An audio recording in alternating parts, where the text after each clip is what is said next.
எங்கேயுமே இருக்க முடியும்.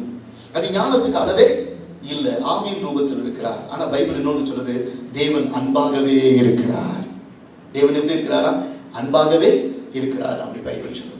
அப்ப நான் அன்பாகவே இருக்கிறேன் அது மாத்திரம் சொல்லாம, அன்பா இருந்த என்ன பிரயோஜனம் அப்படின்னு சொல்லும்போது தான் கரெக்டாக சொல்றாரு, நான் ஒளியா இருக்கிறேன்.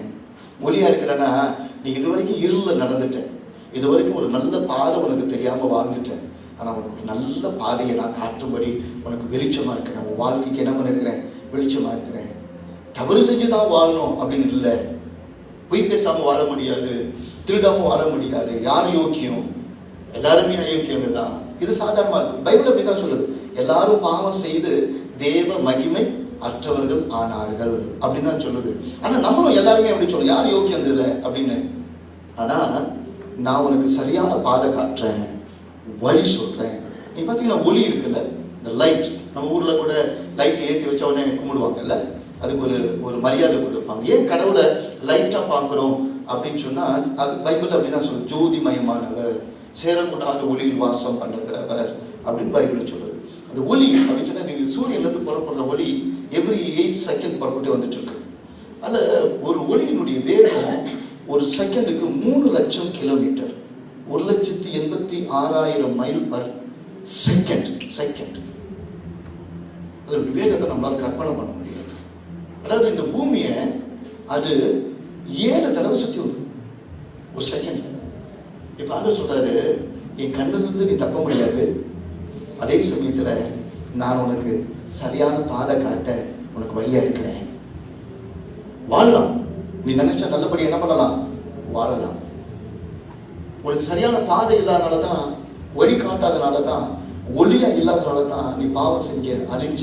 ஆனா உனக்கு ஒரு நல்ல வாழ்க்கையை நான் கொடுக்கறதுக்கு ஒளியா இருக்கிறேன் அப்படின்னு சொன்ன. நம்மளை சுற்றி கர்த்தர் சொல்லும்போது ஒரு இமை பொழுது நான் உன்னை கைவிட மாட்டேன் அப்படின்றார்.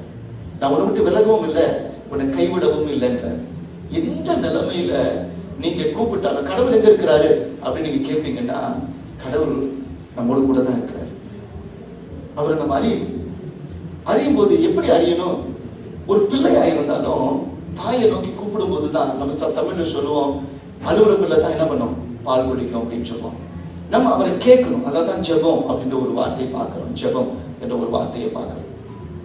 அப்ப அந்த ஜெபத்துல அல்லது ஆண்டவரிடத்துல ஒரு தகப்பனிடத்துல பேசுறது போல, ஒரு தாயினிடத்துல பேசுறது போல, ஒரு கூட பிறந்த ஒரு அண்ணன்ட்ட பேசுறது போல, ஒரு நண்பன்ட்ட பேசுறது போல பேசுவதற்கும் அந்த பேரு தான் ஜெபம்ன்றோம்.